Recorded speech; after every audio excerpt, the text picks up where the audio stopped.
Y mire, el día de ayer circularon imágenes, apenas se dan a conocer un hecho que ocurrió aparentemente el pasado jueves, sobre un ataque con un supuesto coche bomba en el municipio de Luis Moya, en Zacatecas. Un vehículo con bomba acaba de estallar contra una patrulla de la Policía Estatal en Zacatecas, y el ataque marca un salto táctico que ningún analista esperaba tan pronto en ese estado. Fue la noche del viernes 31 de julio, poco antes de las 10, en una zona rural pegada a la frontera con Aguascalientes. Y bueno, pues hablábamos al inicio de una situación que sucedió en Zacatecas. En Zacatecas, bueno, pues se reportaba que había, así se decía al inicio, que había explotado un coche bomba. Un vehículo cargado con explosivos detonó al paso de los elementos policiales, y la explosión se escuchó en los municipios vecinos, a varios kilómetros de distancia. Hasta ahora, en Zacatecas se habían usado armas de fuego, granadas, bloqueos con vehículos incendiados. Nunca un artefacto explosivo improvisado montado sobre un coche, apuntando directamente a una patrulla. Y eso cambia por completo la lectura de lo que está pasando en la zona. Porque un vehículo con bomba no es una emboscada más, es una declaración de capacidad. Requiere planeación, materiales, alguien dispuesto a colocar el vehículo en el punto exacto y esperar el momento justo. Lo que en Zacatecas parecía todavía un conflicto de armas convencionales entre grupos criminales y autoridades, cerca de la comunidad de Barranquillas se convirtió en otra cosa, un mensaje construido con explosivos, dirigido específicamente contra el Estado. Y la pregunta que empieza a circular entre analistas de seguridad no es si va a repetirse, sino dónde y contra quién será el siguiente. Si quieres estar al tanto de todo lo que pasa en México minuto a minuto, suscríbete. Para los vecinos de Barranquillas, ese cambio de escala no es un debate académico. Es la diferencia entre vivir con el ruido de fondo de la violencia ordinaria y despertar sabiendo que, la próxima vez, la explosión puede llegar más cerca de sus propias casas. Un municipio que nunca había tenido que pensar en algo así, ahora sabe que existe la capacidad, y esa sola certeza cambia la forma en que sus habitantes se mueven por la carretera. Zacatecas no es un caso aislado, y ahí está la parte que más debería preocupar. Lo de Luis Moya no aparece de la nada, es la última pieza de un patrón que lleva casi 2 años construyéndose en distintos estados del país, con la misma firma de fondo, aunque con actores distintos en cada lugar. En octubre de 2024, en Acámbaro, Guanajuato, 3 policías resultaron heridos en un ataque frente a su propia comisaría. Meses antes, en junio de ese mismo año, en Celaya, otros 5 agentes cayeron heridos en un ataque similar contra las fuerzas del orden. Guanajuato llevaba tiempo sumando estos episodios, uno detrás de otro, hasta que en diciembre de 2024, el patrón dio un giro que pocos vieron venir fuera del estado. En Tula, Hidalgo, un grupo armado detonó 3 vehículos explosivos para liberar a 9 internos de un penal. No fue un ataque contra una patrulla en movimiento. Fue una operación planeada para abrir un boquete literal en la seguridad del estado, usando el mismo tipo de artefacto que ahora apareció en Zacatecas. Y aquí está el detalle que conecta todo. Cada uno de estos ataques, por separado, se leyó como un hecho local, propio de la disputa particular de cada región. Nadie los unió en un solo mapa, hasta que el patrón empezó a repetirse con una frecuencia que ya no se puede explicar como coincidencia. El precedente más grave llegó apenas unas semanas antes de lo de Zacatecas. El 6 de diciembre de 2025, en Coahuayana, Michoacán, un ataque dejó 6 muertos y 6 heridos. En su momento, los analistas que revisaron el caso lo interpretaron como la continuación de una disputa territorial entre grupos rivales, no como un mensaje dirigido al país completo. Es decir, violencia hacia adentro, entre criminales, no hacia el Estado. Pero esa lectura empieza a resquebrajarse ahora que en Zacatecas el objetivo ya no fue otro grupo armado, sino directamente una patrulla de la Policía Estatal. Y hay más. En Jalisco, uno de los estados con mayor presencia de grupos armados organizados, ya se habían documentado vehículos con bomba y artefactos explosivos improvisados usados específicamente contra la Guardia Nacional. En uno de esos ataques murió un capitán federal. Es decir, no hablamos de un método reservado para ajustar cuentas entre bandas rivales. Hablamos de un método que ya se ha usado, de forma repetida, contra las 3 capas de autoridad que existen en México: Policía Municipal, Policía Estatal y Fuerzas Federales. Entonces, ¿por qué Zacatecas y por qué ahora? Para responder eso hay que entender qué representa Luis Moya en el mapa criminal del estado. Es un municipio pequeño, prácticamente un corredor, ubicado justo en el límite con Aguascalientes. Y los corredores fronterizos entre estados llevan tiempo siendo territorio disputado, porque quien controla el paso, controla también el movimiento de personas, mercancía y sobre todo, de droga hacia el centro y el norte del país. Un municipio chico, sin la infraestructura de seguridad de una capital, se convierte en el punto ideal para probar tácticas nuevas sin la exposición mediática ni la respuesta inmediata que generaría un ataque en una ciudad grande. Además, un corredor así funciona en dos direcciones. No solo permite mover producto hacia el norte, también sirve para desplazar armamento, vehículos y evidentemente los materiales necesarios para fabricar un artefacto explosivo de este tipo, sin que ninguna autoridad estatal lo detecte a tiempo. Cuanto menos vigilada está una zona, más fácil resulta ensamblar ahí, con calma, algo tan complejo como un vehículo con bomba. Y eso es exactamente lo que preocupa al especialista en seguridad David Saucedo, cuya lectura del fenómeno se ha vuelto una referencia obligada en los últimos meses.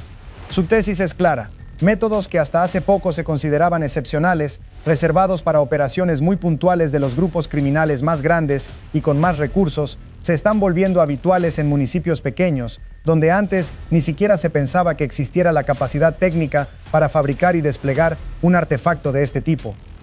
Eso cambia el cálculo de riesgo para cualquier corporación policial en el país, porque si construir y colocar un vehículo con bomba ya no requiere el nivel de organización de un cartel de primer nivel, entonces cualquier célula local, en cualquier municipio con disputa territorial activa, tiene en teoría la capacidad de replicar el ataque de Barranquillas. Y aquí conviene detenerse en un punto que suele pasarse por alto. Fabricar un vehículo cargado con explosivos no es improvisar con un par de cartuchos de dinamita. Requiere conocimiento técnico sobre cantidades, sobre cómo activar la carga en el momento exacto, sobre cómo calcular el radio de la explosión para que el efecto sea el buscado. Ese conocimiento, hace pocos años, prácticamente no existía fuera de un puñado de estructuras criminales muy específicas. Hoy aparece en Michoacán, en Jalisco, en Hidalgo y ahora en Zacatecas. La pregunta que nadie ha respondido todavía con claridad es cómo se está transmitiendo ese conocimiento entre grupos que, en teoría, no tienen relación directa entre sí. Hay tres explicaciones posibles y ninguna es tranquilizadora. La primera es que un mismo proveedor o instructor esté ofreciendo el conocimiento a distintos grupos, como quien vende un servicio. La segunda es que operadores que antes trabajaban para estructuras grandes hayan cambiado de bando o se hayan independizado, llevándose consigo lo que aprendieron. La tercera, la más simple y quizá la más inquietante, es que las instrucciones para fabricar este tipo de artefactos ya circulen lo suficiente, de forma informal, como para que cualquier célula con determinación y algo de paciencia pueda replicarlas sin depender de nadie más. Gracias por seguir con nosotros, porque lo que viene ahora es lo que convierte esto en un problema nacional y no en un incidente aislado. Si se observa el mapa completo, con Acámbaro y Celaya en Guanajuato, Tula en Hidalgo, Coahuayana en Michoacán, los ataques documentados en Jalisco contra la Guardia Nacional y ahora Barranquillas en Zacatecas, aparece algo que va más allá de la geografía, una curva de tiempo. Cada nuevo ataque llega más cerca del anterior. Entre Celaya y Acámbaro pasaron apenas unos meses, entre Acámbaro y Tula, semanas, entre Coahuayana y Zacatecas, poco más de un mes. La distancia entre un ataque con explosivos y el siguiente se está acortando, y eso, en términos de análisis de riesgo, es la señal más preocupante de todas. No es solo que el método se repita, es que se repite cada vez más rápido. Y hay una segunda curva que corre en paralelo, todavía más incómoda, el tamaño de los lugares donde ocurre. Los primeros antecedentes graves de este tipo de tácticas en México estuvieron asociados a ciudades con presencia consolidada del crimen organizado, con estructuras grandes y capacidad logística evidente. Lo de Tula ya rompió parcialmente ese esquema. Lo de Barranquillas lo rompe del todo. Un pueblo pequeño, prácticamente sin peso en los mapas de seguridad nacional, se convirtió en el escenario de un ataque con el nivel técnico de una operación de guerra irregular. Eso obliga a hacerse una pregunta incómoda sobre las corporaciones estatales de seguridad en México. Si Zacatecas, un estado que no encabeza habitualmente las estadísticas nacionales de violencia con explosivos, terminó siendo el escenario de un vehículo con bomba, ¿qué corporación puede darse por segura frente a un ataque similar? La respuesta, según la lectura de Saucedo, es que prácticamente ninguna, porque el patrón ya no depende del tamaño del grupo criminal local, sino de si ese grupo ha tenido acceso, aunque sea indirecto, al conocimiento técnico que ya circula entre las estructuras más grandes del país. Y todavía queda un elemento por resolver, el que de verdad convierte este ataque en algo distinto a todos los anteriores: el objetivo. En Acámbaro y en Celaya, los ataques buscaban intimidar. En Tula, el objetivo era liberar internos, una operación con un fin logístico claro. En Coahuayana, según la lectura inicial, el ataque respondía a una disputa entre grupos rivales, no directamente contra el Estado. Pero en Barranquillas no hubo un penal que abrir ni un rival criminal en la línea de fuego. Hubo una patrulla de la policía estatal en movimiento, atacada de frente con un vehículo cargado de explosivos. Eso, en el vocabulario de cualquier analista de seguridad, tiene un nombre distinto al de los ataques anteriores. Ya no es intimidación selectiva. Es un ataque directo contra la autoridad del Estado, ejecutado con la tecnología más agresiva que existe fuera de un contexto de guerra formal. Y ese cambio de objetivo tiene una consecuencia práctica inmediata para cualquier corporación policial del país. Cambia por completo el manual de reacción. Un ataque con armas de fuego se enfrenta con protocolos ya conocidos, entrenados durante años. Un vehículo cargado de explosivos, colocado en el punto exacto por donde va a pasar una patrulla, exige otro tipo de inteligencia previa, otro tipo de vigilancia en carretera y, sobre todo, otro nivel de coordinación entre policía municipal, estatal y federal que, hasta ahora, en la mayoría de los estados, simplemente no existe. Y si has llegado hasta aquí, presta atención porque este es el punto donde todo el patrón que hemos ido armando se convierte en la pieza que faltaba. Durante meses, cada uno de estos episodios se analizó por separado, como si Guanajuato, Hidalgo, Michoacán, Jalisco y ahora Zacatecas fueran historias sin conexión entre sí, cada una atada a la dinámica particular de su territorio. Esa manera de leer los hechos ya no sostiene. Lo que Barranquillas confirma es que existe, de fondo, una escalada táctica compartida, no una serie de coincidencias regionales. Y esa escalada tiene una dirección clara. De la intimidación puntual, se pasó a operaciones logísticas de gran escala como la de Tula, y ahora se está moviendo hacia el ataque directo contra las corporaciones de seguridad, en cualquier punto del mapa, sin importar si es una capital o un municipio de pocos miles de habitantes. Esa es la lectura que sostiene David Saucedo, y es la que debería preocupar más que el hecho puntual del ataque en sí. No se trata de una herramienta reservada a los grupos más poderosos del crimen organizado.